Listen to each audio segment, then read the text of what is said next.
nandito na po tayo, nakararating lang natin sa lugar ni Catherine. So dala po natin yung partial materials na kailangan natin, partial na nipa. I-deliver na lang po yung truck ng lumber. So yun, nandito na po yung ating binili na 400 po ito eh. Hindi pa po nagre-reply sir, kaya wait lang po, hintayin nyo lang. Ito po yung ating nabili na materials, nipa. Kulang pa po yan kasi 400, hindi kakasya dito.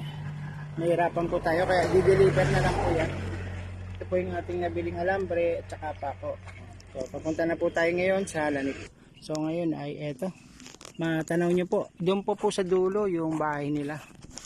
Yung dulong-dulo na po yun, may kalahating bubong na pawid. So yun po yung lalagyan natin ng pawid. Ito na po yung dala natin ngayon. Kaya makapag-umpisa po tayong magpawid ngayon.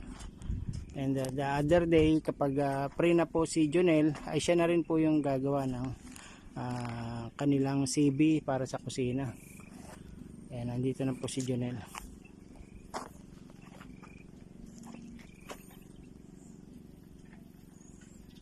Jonel!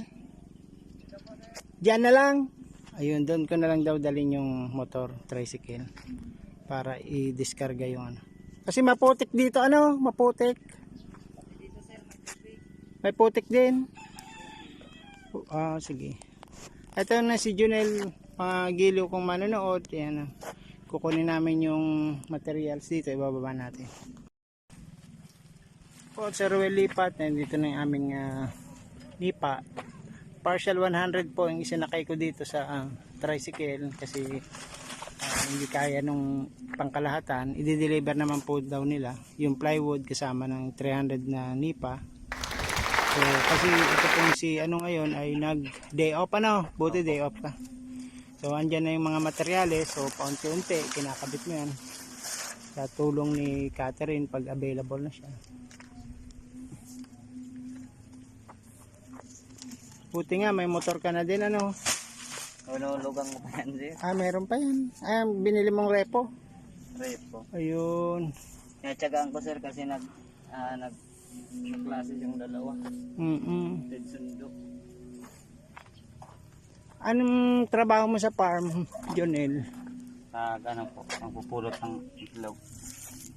Magkano naman sahod sa ganon? 330, sir. Maganda na. Kasi doon sa Baaw, Sabi nga 200 lang.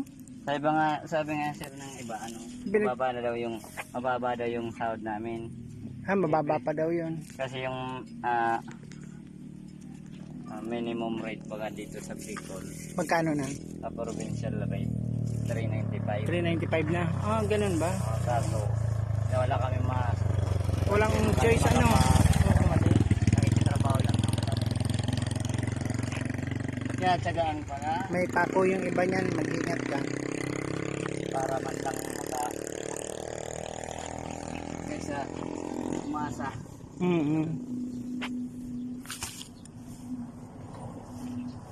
Nung makalampas kami doon sa Tulay, Agdangan, wala na kaming mapagpilian na kahoy. Kaya mapalapit na sana kami sa pili, masyado na malayo. May nadaanan kami doon na nagtitinda ng nipa. Sabi ko, meron pa kayong nyog, kukulamber. Meron pa nga.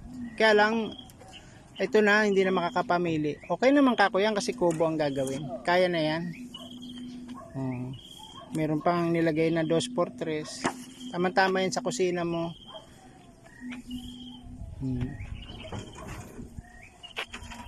Dahan-dahan ha, nakakasugat yan eh. Paano yan? Kumain na ba kayo? Tanghalian. Luluto pa sana. Ayun, sige, dagdagan mo na ha. Isakupin mo na kami. Kanin.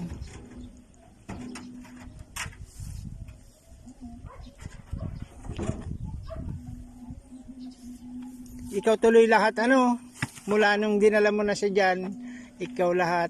Yeah, sir. Pati yung sakripisyo ko papunta sa center.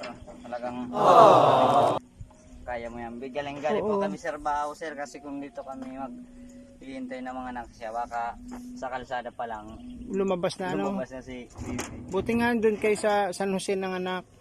Hindi po sir. Saan? Dinala ko pa din siya sa center ng Bula. Oh, okay. Motor ko lang sir. Nakaabot man kami sa center. 6 cm na. Oo. Malapit nang lumabas si baby. Siguro mga 9:30 kami dumating sa center ng Bula. Mga 10:30 tsaka siya ng anak. Ayun. So nag-thank you din kami nga doon kay doon sa nagtitinda niyang kahoy kasi binigyan ka na lang, sabi niya tulong ko na lang yan. May dalawa siyang binigay diyan na hindi na masyado mahaba. Maraming Kaya si ay nagpadala si Sir Well Lipat, pambili niyo ng nipa, plywood, tsaka yung mga inilista mo, pako, Opo sir. tsaka yung alambre, andito na lahat yan. So magagamit mo na yan. Praise the Lord tayo at andyan lagi si Sir Well Lipat na handang tumulong. Okay, sige.